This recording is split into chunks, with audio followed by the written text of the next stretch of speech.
I have officially started the recording. I'm so excited to have everybody on tonight. Thank you for taking the time out. I honor and respect that we all have lots of things to be doing and a to-do list a mile long and a Netflix show to watch. I'm sure there's just all sorts of stuff that you could be doing. So I, from the bottom of my heart, am so grateful that you're watching, that you all are joined live. And those of you that watch the recording later, I promise this is going to be good stuff, and it's going to be very worth it. So before we officially get started, I wanted to remind you guys to jump into the community. And because it's fairly new, I wanted to walk you through what it looks like. So it's the IOME community, and what you're going to do, wherever it is, maybe it's going to take me a minute. There we go. You're going to enter in to the community, and this is where you guys were able to access the link to join, watch the recordings. We have some great content every single month about the mind, body, and the soul, and even a give back encouragement and a nudge, right? Because giving back is definitely part of our self-care. But tonight in particular, the beautiful Maren is going to actually be sharing a worksheet to get, well, not necessarily a worksheet, but a a document. That's the one I was looking for, a document here. And so you can get to it by accessing your community. And then when you click into the Mind Event Communication right here, then you'll see the download communication handout. Okay.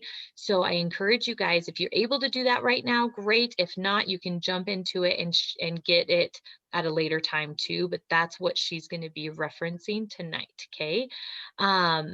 And yeah, that's what that looks like. So I can go ahead and stop sharing my screen. Oh man, there we go. I was like, oh, I lost the button. There we go. Okay. So that way we have all that information, which I'm super glad, because Maren spent a lot of time and energy in creating a beautiful thing for you guys, and I'm so excited that she gets to share that with you, not just for the benefit of your own self, but these communication tips and skills that we're going to learn are going to be beneficial for all of our loved ones around us, right? So leads me to introducing the lovely Maren Mcdonald. She's a marriage and family therapist candidate. She's been with IOME for a handful of months now, and she's really, truly been a very impactful person in her therapeutic skills, in the support that she's offered to the IOME community, to the employers, employee, the site that she's working at in particular as well, and just a breath of fresh air for me as well. So I'm so grateful for Maren. I'm going to go ahead and allow you to take it away from here. And yeah, I'm excited to learn. Thanks, Maren. Absolutely. Thank you, Becky. And it's so nice to see everybody here tonight. I know we all have our different things, and taking the time to be here really does say a lot about the self-care and the commitment that each of you have made to being here and doing the work. I mean, it's not easy to take care of ourselves, and so it's really important and says a lot that you showed up tonight. So yeah, I just want to thank all of you for being here. And, we have a relatively small group. And so if people want to join in and they feel comfortable joining in, like, please answer when I ask a question, because some of my questions might feel a little rhetorical, but for other ones, like, I really do want your feedback and your input. If you don't feel comfortable sharing and just jumping in, feel free to go in the chat, and I will try and voice your chats as well as we go. But I think we wanted to do communication in February just because, whether we like it or not, February is very much associated with love and relationships. And, whether that feels true for you or not, it seems like the world puts that in our face. And so, whether relationships are romantic, kind of in that vein of February, or if they're, your family relationships or even professional relationships, communication is key for just about any scenario, any relationship. And so we really just wanted to talk about some really important factors when considering communication, how to make sure you have your best chance at actually being heard, understood, so that you're getting those needs met. I think it's so important. We do a lot of work around like even just sitting with ourselves and figuring out, how do I even know what I want, what I need right now? And then to be able to communicate those to, again, whether that's a loved one or, a colleague, it's really important to be able to translate that knowledge that we've downloaded for ourselves and then be able to share it with somebody else. So, before I go any further, Becky did a beautiful job of introducing me, but I just want to say a couple other things. As she mentioned, I am a marriage and family therapist, but I work with individuals, couples, and families. I am a born and raised Colorado girl. And so I think one of the really amazing things about Colorado is the opportunity that it presents to us for self-care. We have the chance to be outside and be in nature, even in these times that are so challenging. And of course, the people are great too when we're able to connect. And then, I also just wanted to mention real quick, I checked out the February partners in our community, and I was really excited to see that one of our partners is addressing seasonal affective disorder, which is really neat. It's also kind of in the mind area, but to have them addressing that with, like, I think I saw some D3 shots and things like that looks really cool. And then I think it was Scout and Cellar is doing the clean crafted wines and learning more about that, which I am definitely going to check that out, because I think it's pretty incredible when you learn what's in wine. And as a wine lover myself, I think it's important to be aware of those sorts of things. So, now that you know just a little bit more about me, and of course, what's going on with Iomi and our community, let's, jump right in to talking about communication, what we're all here for. So, it might feel fairly obvious at this point, but out of curiosity, what do you think the number one reason people come to see me for? Any ideas? It's communication. I cannot tell you how many times, especially for couples, that's what, I ask them, why are you coming in? It's communication. 9 times out of 10. There might be some other things going on, but really, communication just gets in the way so much. And then, when I'm working with my on-site, professionally, so many of the people there are also just trying, supervisors and supervisees trying to communicate, trying to understand each other, coming from very different backgrounds. Sometimes it can be really hard. You just miss some of those communication cues. And so it's almost like being a translator sometimes as a therapist.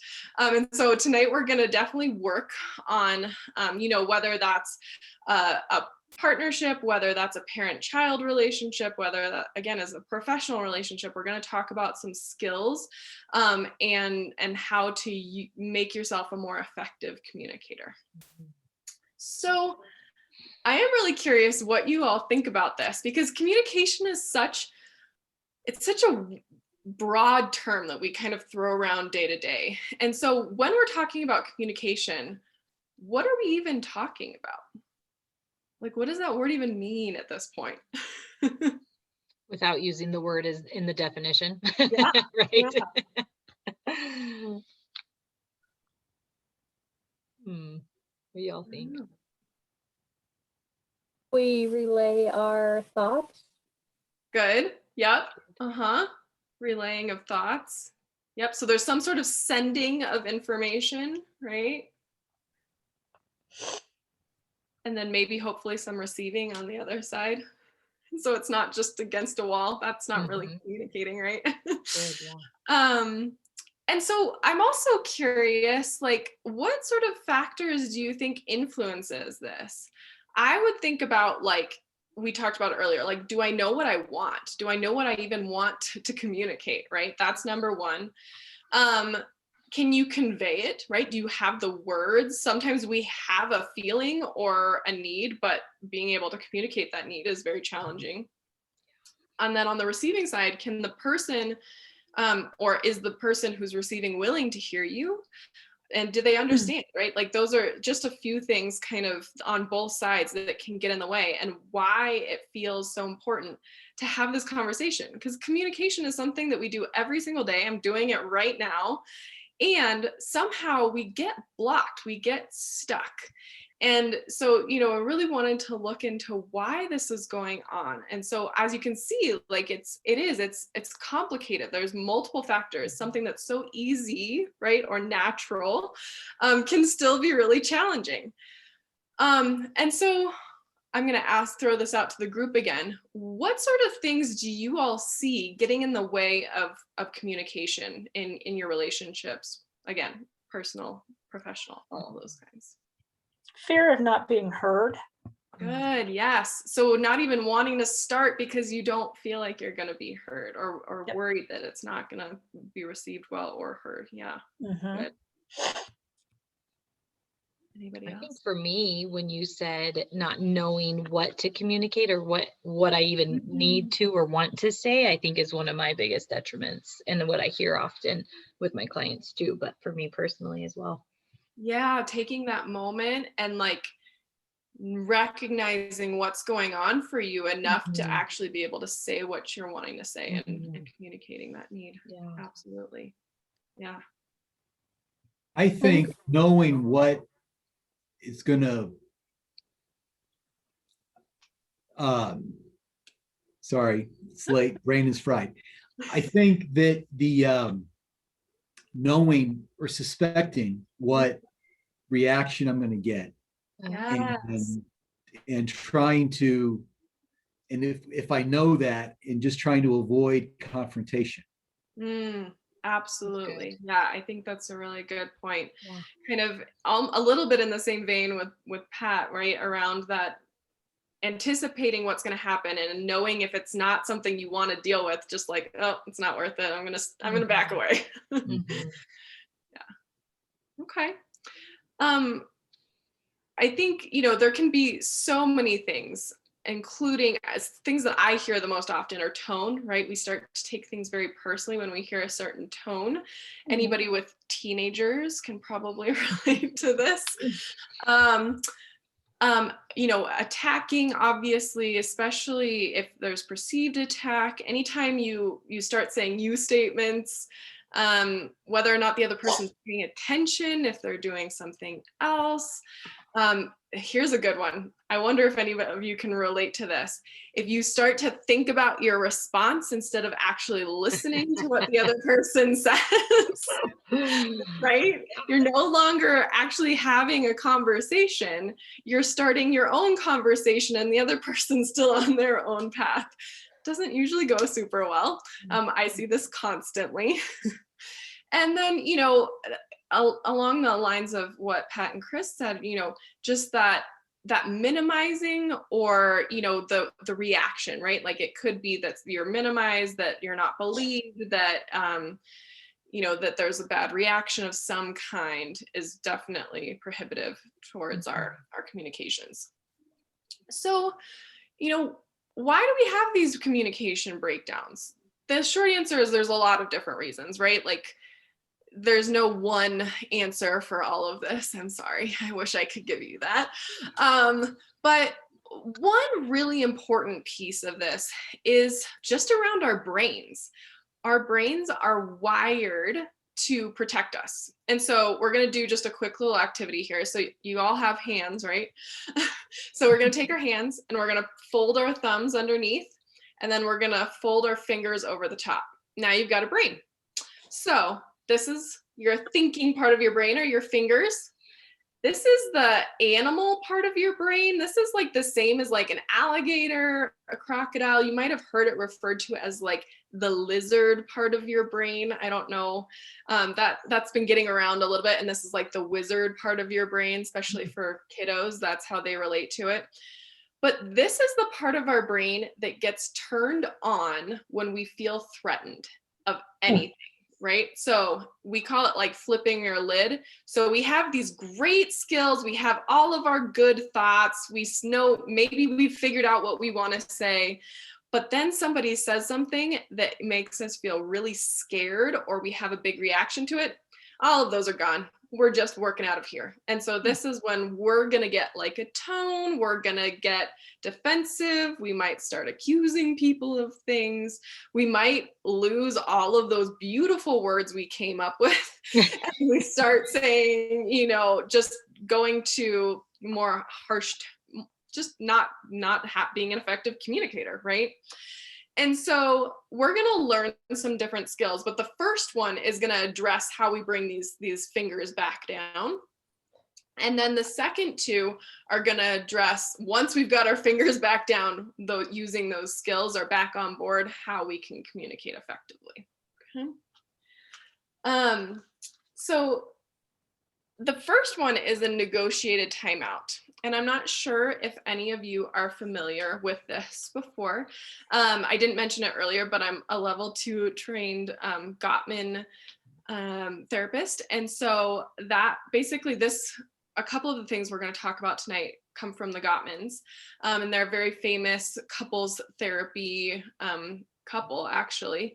And they bring in the negotiated timeout. And this is something that, was formulated for romantic relationships, but honestly works. I use it with families all the time. I think it works super well in a professional relationship too. There has to be a little bit of work up front, but then it's super helpful. So the idea behind the negotiated timeout, and this is the first or one of the pieces that you have in that handout. And so I'm going to go ahead and share here so that you all can see in case you don't have that handout. Let's see if I can figure this out. It's always fun for me to do this real quick. Okay, here we go. So you all should be able to see this too. And so these are just some quick tips and tricks for the negotiated timeout. First off, we have to recognize that our emotions are getting really big. I often think for people, I ask them to think about, kind of a scale of 1 to 10. And everyone's individual, everyone has their own threshold, but think about on that scale of 1 to 10, how high can I get before these fingers fly off? And so, for some people it's right in the middle, for some people they have a little higher tolerance, for others it's lower. And you might notice that you have different tolerance depending on who you're interacting with, and that's okay. But just know what your level is. Like, so if we said, okay, I'm at a 5, I know my fingers are flying off here. I've got no skills, no adult thinking brain going right now. That's when you're going to decide to call a timeout on yourself. This one's really important, everybody. Don't try calling a timeout on somebody else. It's not going to go well. I can just tell you right now that it's going to feel like you're putting them in timeout. They're 2 years old again, and you're going to get a big reaction. So call it on yourself. Just say, hey, I need a few minutes. And you need to let them know when and where you're going to come back together. So these two are really important as well, because sometimes we see people, they say, oh, we'll come back to this later, but they don't actually do it. And so then they get caught in this cycle again, right? The issue is always going to come back around. So it's really important. For couples, I often say a neutral place like the kitchen. And then for, in a work environment, it might be, a conference room or wherever you both feel comfortable. I like it to be neutral. You don't want to feel icky in like your office or in your bedroom. So, a nice, safe, neutral place feels really good. And then you figure out how much time you need. And again, this is going to be based off of what you need. So part of the work that you all are doing about with IOMI is figuring out how to take care of yourself. So what does that mean? Do you need 15 minutes to just do a little mindfulness or go for a walk? Do you need more like a day to really just take some time, do some of the, your self-care, but also come back to it at a different time? Usually I kind of recommend that window, because if we go longer than 24 hours, sometimes we can kind of forget. And lose track, and it's just harder to come back. So don't lose it completely, but make sure you're giving yourself enough time to really take care of yourself.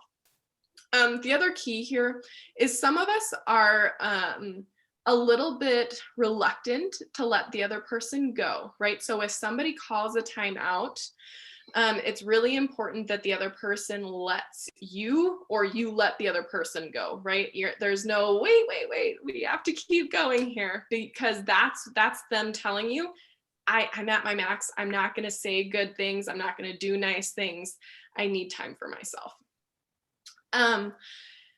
Number 3, this is where Hayomi really comes in, is regulating yourself. So again, what do you know about yourself that you need to take care? Is it listening to music, going for a walk, talking with somebody else, just kind of doing something completely different? Maybe for some people it's cleaning, but only do cleaning if it's truly therapeutic to you, not if it's just something that's on your list to do. But the line underneath here says no ruminating. And this is my number 1 rule, because so many of us will walk away and then we'll go, oh, I should have said this, or, oh my gosh, I need to say XYZ when we get back together, right? And that's not to say that if you have some ideas, you can't jot them down, but it's not where you're going to spend your full time out.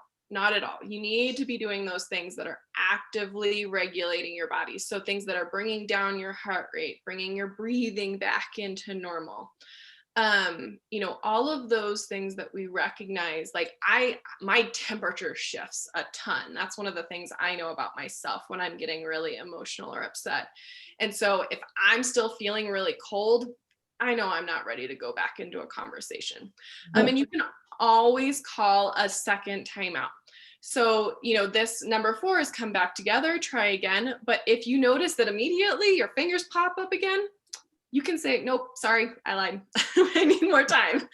And that's okay too, especially when this is, when you're first starting this, it's very common to need multiple timeouts. And as you get better at it and build your skills, you'll need less time apart, and you won't need as many. Did those all make sense to everyone? Any questions with that one to get our fingers back online? That's good. So then once, and feel free to interrupt me at any time. I think because I'm screen sharing, I can't see your chat anymore, which is sad. So Becky, will you let me know if there's anything in there? Thank you. I sure will. So yeah, if anything comes up as we're talking, feel free to ask questions in there too. So once we have that, getting our brains back online, which is so key, it might have helped us also get some of our thoughts together. Becky, you brought up that whole idea of just not even knowing what to say, or not being sure about how to ask for what you need, or not even being sure how you feel, right, or what you need. And I think giving yourself that time and that space to really process and regulate can be super helpful, because again, if we're like this, if we're just working out of this part of our brain, we're not able to translate. We're just kind of these feeling and acting beings. We're not really a thinking being. And so giving us that time might help you identify those needs. And so then once you've nailed that down, you're feeling good about your skills with timeouts, everybody's honoring them, you're coming back together. Now you need to know how to actually talk about what needs to be talked about and what was so challenging in the first place, right? Or, you might not be that upset, and that's okay. The timeout's just if needed. But these other 2 are more for the actual communication piece. So these are the Four Horsemen, and they also come from the Gottmans. This is the research that the Gottmans were actually able to look at couples and predict with something like 85% accuracy if they would be together in a couple of years. Wow. So these are really, really important to pay attention to. That being said, I have yet to meet one person who doesn't do at least one of these. So there is no blame, shame, anything like that. We all have our go-tos. The most important thing here is to be aware of what you do and consider using some of these antidotes, right? So if we're actively counteracting them, we can make those changes and have those stronger relationships and be better understood. So the Four Horsemen here: criticism, contempt, defensiveness, and stonewalling. I often like to start with stonewalling because I think this is one that's very misunderstood. Stonewalling usually looks like zoning out, shutting down, maybe playing on a phone, watching TV. It could be a lot of things, but stonewalling is kind of that, like, where you create a wall around yourself, right? You're like, I'm not engaging, it's not happening. And then what we actually know about stonewallers, people who stonewall, is that they're actually super upset on the inside. So when we were talking about our brains here, they are operating 100% out of this lizard brain and are super overwhelmed. If we were to put a pulse monitor on them, their heart rates would be through the roof. They would be super upset. But what we see from the outside is just, it would almost look like they didn't care or they didn't want to have that conversation. Defensiveness feels fairly self-explanatory, but it's basically putting everything back on the other person. This one, again, super, super common. It can look like anytime you start a you statement, you're probably going with defensiveness. Criticism is a little bit, it's more attacking of the person, using words like always or never, instead of like looking at a behavior, kind of looking at that bigger, larger picture of like the whole person. And then contempt, I call the big sister of criticism. And this is when kind of those resentments have built up. So contempt might look more like eye rolling, mocking, name calling. These get a little bit nastier, I would say. And again, it's not to say that contempt, if you know that you're doing some things that fall in that contempt category, it's not to say like, oh my gosh, you're a terrible communicator, oh my gosh, you're a terrible person. Like, none of that at all. This is, we know that that's coming up for a reason, and I absolutely honor and respect that. Like, contempt wouldn't be showing up unless contempt needed to be there. And we don't have to, like, we can work with that, right? And by shifting that, we might actually be better heard and be better received. So how many of you identify with at least one of these, out of curiosity? Yeah, if you see some nods, some hands, excellent. Yeah, and again, no blame or shame. This is how these are patterns we fall into. And again, most people kind of have a one go-to, but a lot of us use all four of these in different contexts. So now let's look at the antidotes. So what we can do to kind of work with these different horsemen.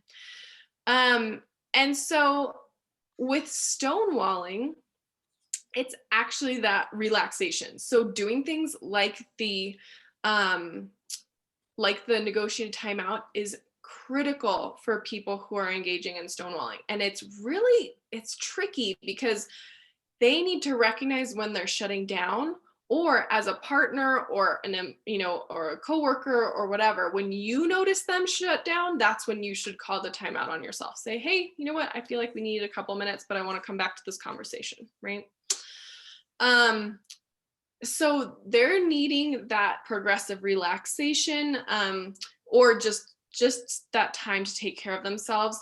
The progressive relaxation is a really good one. If you've ever tried it before, kind of doing that progressive muscle relaxation, I tend to start with my feet, but you can also start with your face and your head and just go throughout your whole system and get yourself to just relax. I carry a lot of my tension in my shoulders. And so when I'm able to, it changes a lot. And then with defensiveness, this is the one that everybody struggles with the most, honestly, because the antidote to defensiveness is taking responsibility, taking ownership, recognizing your piece. So I always say that you can always take ownership for something. When there's a disagreement or a fight, like they're not fighting with a wall, right? Or you're not fighting with a wall. So there is some interaction. So whether that's, maybe you shut down, right? Maybe you're overwhelmed and you shut down and you didn't ask for that timeout. You can take ownership for that. Maybe you had a really terrible night's sleep and you're tired. You can take ownership for that, right? There's so many places, and I'm happy to brainstorm with you all if you have a really hard time coming up with these, because I know it's hard. I know it's hard to take ownership. But yeah, if you can take ownership, people, relax, calm down, listen to you way, way quicker, because they recognize like, oh, they see me, they hear me, right? With criticism, using I statements is really important. So that also works for defensiveness, starting with I statements around like, I feel, I need, I see, I heard you say. That's another really good one, instead of, you said, I heard you say. It makes a big difference. Also removing those always and nevers, just a general good rule. And then finally with contempt, there's two different ways to address contempt. One is in the moment and one is over time. So we talked about contempt being kind of that buildup of resentment. And so you actually need to work on accumulating those positive experiences with each other. So if this is, a family, making sure you're doing like game nights or doing fun things together. If it's a couple, making sure you're still dating and having positive moments. And if it's, a work or professional relationship, making sure that you are having, like conversations in the break room, which I know probably aren't happening a ton right now. But, maybe there's another way to connect with those coworkers at this moment. Okay. So any questions with the Four Horsemen? I know we're going fast and furious with these tips and tricks. Anything else that, sorry, I didn't explain zoom out. That's what I forgot with this. So zooming out is when you take the thing that drives you the most crazy about the other person. So again, addressing that resentment, right? And try and remember what it is about them that makes them do this crazy thing, but you also really love or appreciate about them. So a really good example of this is often around time.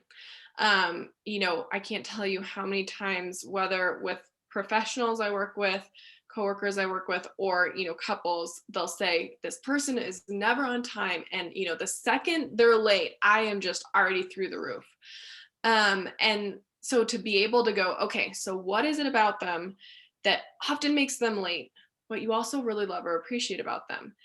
And it's usually something around, they really care a lot about other people. And so they're always staying late and they're always doing extra, or they're always, they're really good about doing all of their work and being really authentic with their work. And so they take their time with it, right? And so, doing that zoom out, getting that bigger picture can really help in those moments of just like, they're doing it again. Now, that doesn't mean that you don't address this issue at another point in time, but it can help, in that moment to not just get consumed by contempt. Okay. All righty. So this is the last one that we're going to talk about tonight. And this is just a really simple formula almost in terms of talking to somebody to try and get your need met. It's really quite effective, but you also have to be in the right space. So this comes from interpersonal psychotherapy skills.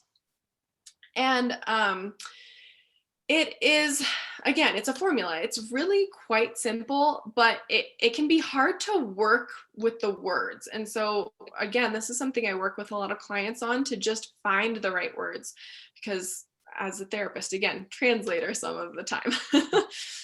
So number one, you can see on here, is start with their position. People love it when they feel heard, right? So we want to feel heard so badly. We want people to understand where we're coming from. We want them to hear us. And unfortunately, unless we're able to start with their position, a lot of times people just immediately have their walls up, they get defensive, whatever their four horsemen are going to come in, unless we can help them understand that, like, we see them, we get them. So if we can start with their position, connect it with and instead of but, because but just erases everything you just said, and then do your position and remember those I statements. So this could look like, I'm trying to think. So if it was, I'm trying to think, anybody have a good example that they want me to play around with? Anybody want anything right now?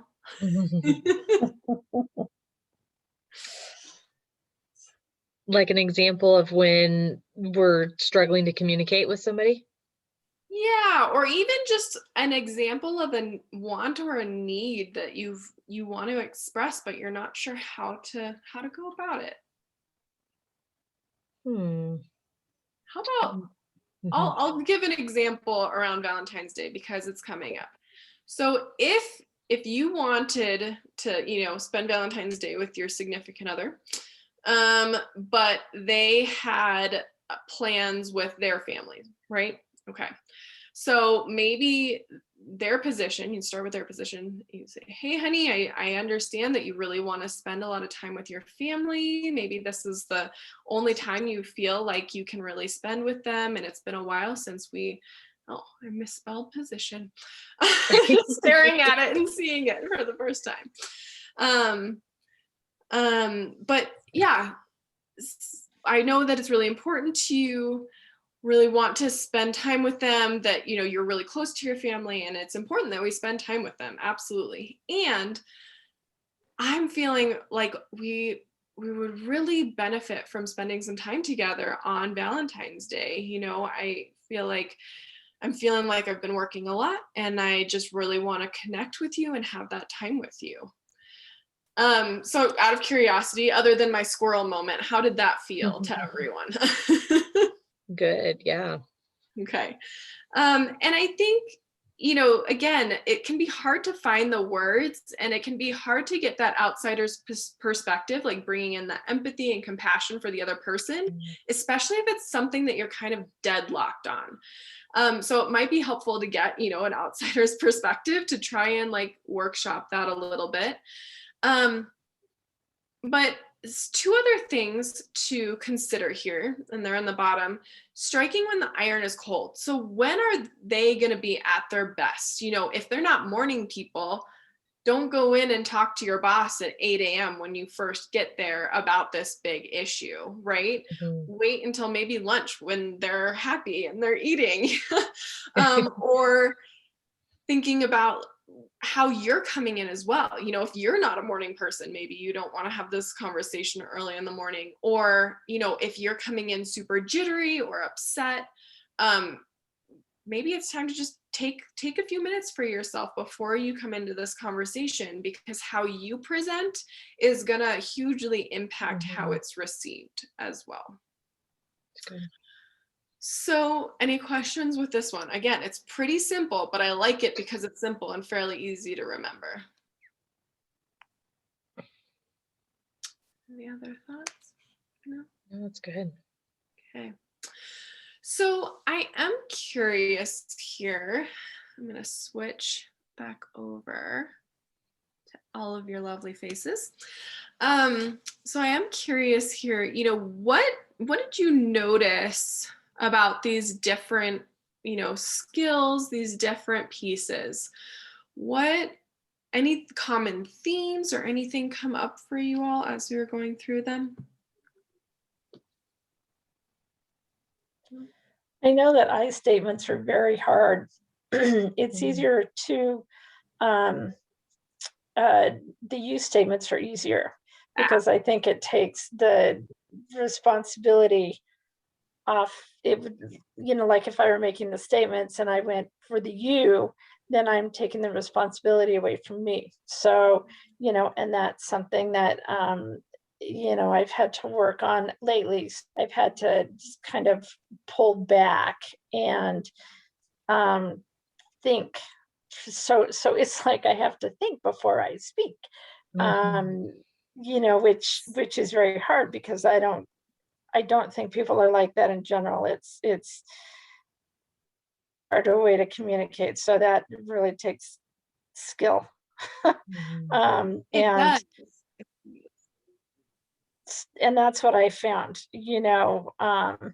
And I know there's been a few times, you know, where if my husband says something to me that I don't like, and I'll just kind of look at him and then I'll just kind of back off and just stay kind of quiet till I can formulate, you know, probably what would be a better response instead of just, you know, going back Good.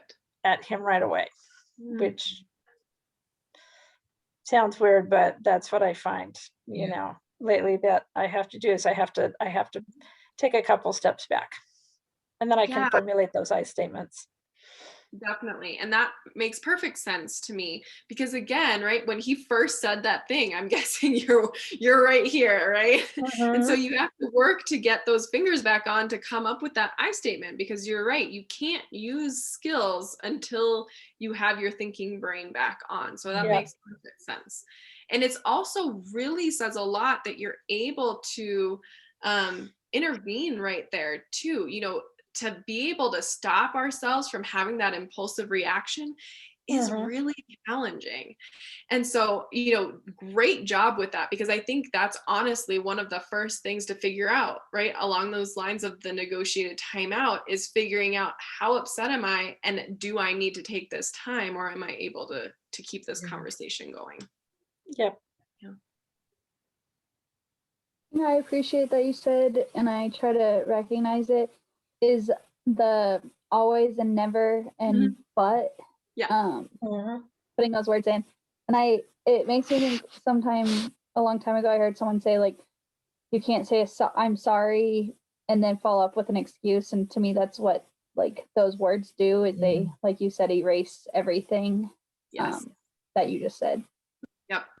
And honestly, it's a weird thing because in our culture we use but for everything. And so changing it out to and feels strange initially. And then it just feels totally normal and natural. And you start to learn that it's not black or white. It's not I'm sorry, but it's I'm sorry and, right? Like, and I'm feeling upset right now. Those two things can be true at the same time. Yeah. That's good. Any other thoughts? Other things come up for anybody? I think just recognizing that it can't be in the heat of it. Like if I loved the example, like if the thinking cap's not on, nothing effective is going to happen, right? And so it was super helpful to recognize like the way that I tend to do, which is probably going to be more of that stonewalling. And that is still this, even though it doesn't look like it as much, right? If I'm understanding that right, but it definitely isn't thinking and working through that. So I really liked that it all has to come into play when we're a little more level and, like you said, a little more cold, I guess, not super hot. Yeah, and we can think about this for any of you who have or work with young children or have experienced young children at any point in time.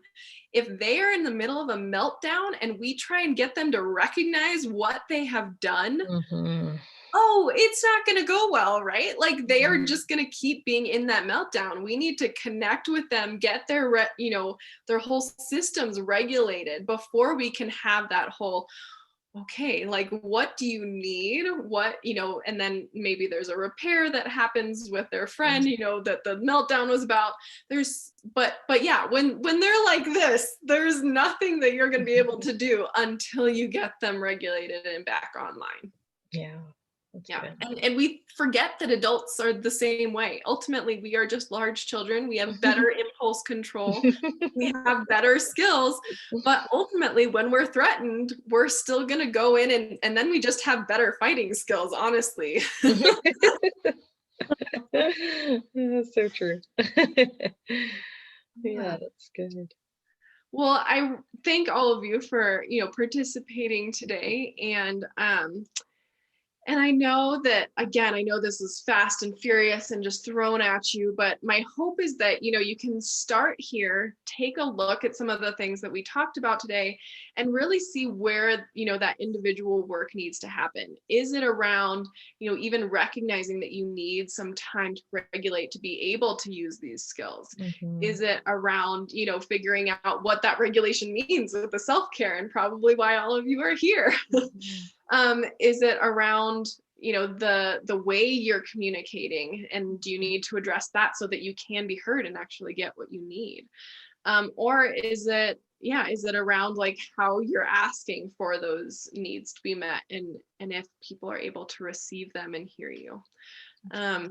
And so I would definitely encourage, further work, especially if any of these really flared up for you in any particular area. If you recognize like, oh my goodness, yes, this relationship I notice I have a really hard time with. I just get so activated, so emotional anytime we get in close to this subject, or anytime my partner or my boss or whatever says something to me in this tone, I just lose it, right? Recognizing those things and finding that supportive person to be able to work through those specific issues, because again, these are general quick tips and tricks, but figuring out how they work for you is what is so important. I have a lot of couples who hate the word timeout. And so figuring out that like Zambonis is their word because, their family doesn't know what it means and all of that stuff is really important. And so again, figuring out what works for you. Do you need the 15 minutes? Do you need more like 24 hours? Do you need help with the I statements or with figuring out what you need? All of those things can be really helpful to get that outside support. And if you all have anything and you want to, throw it in here, you're more than welcome to. Once we stop the recording, I'm happy to workshop anything with you if you feel comfortable doing so, but also know that like you can reach out for individual support around those things too. Yeah. So good. Well, thanks so much, everybody. Like I said, I'm happy to hang out here for a little while. I know we set aside the time and I wanted to give time and space for us to, continue the conversation, have this community piece. But I think if it feels okay to you, Becky, we can stop the recording. Yep. Will you make me the host again? I will. Thank you. And then, yes, because it's still recording, I was just going to give our shout outs. Maren, you did a great job. And I'm so grateful for your time and your expertise and your knowledge and the simplicity of like having some tangible tools to walk away with, because we can hear these things like we need to be better at communicating, we need to do this, and it's like, oh yeah, that's easier said than done, right? And so I really love those tangible tools. So thank you for that very much. And then for anybody that's watching the recording, before we stop that and have more in-depth conversation, feel free to reach out. Maren, to her contact information will be there as well as mine, to be able to ask questions and dive deeper if needed, because that's what we're here for. We are here to be able to support this, because communication is 100% part of our self-care, right? Is to be able to have those healthy relationships, no matter what they look like, if they're romantic or platonic or what they are. There's need for them to be healthy. And then, of course, make sure everybody that's watching the recording, make sure that you are watching and diving into the content around the body and the soul, and then even the give back. Our Body is Hydrate, our IV bar. And so they talk all about, Maren said it, the seasonal affective disorder and the importance of hydration, hence the water bottle, and talking about vitamin D and how that can support our mental health and body and self-care as well. And then the Scout and Cellar, yes, they're super fun. I actually got my box in. I ordered the red wine Valentine's package. So I've got a couple of clean crafted wine that we're going to break into this weekend. Super fun, good, cute. I think that's like the epiphany of guilt-free self-care, when it's like super clean. So yay.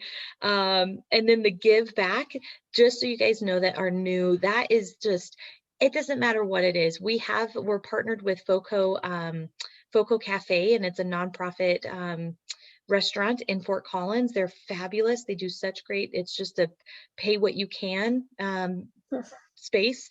And so they have a little fun giveaway that they're doing. If you buy some Valentine's Day treats, they turn around and give to some give a meal to those in need. So just a fun way to do it. But if you're like, I don't know if I'm not that passionate about that one, but you are excited about giving back to your church or to your local your neighbor that needs something, that totally counts. Comment in there, because we want to celebrate that, but then also that's part of what that accountability is, to be able to celebrate you guys for doing your self-care for the month, and then just getting some extra goodies for that. So that's what all that looks like. So thank you guys, and I'm going to stop the recording.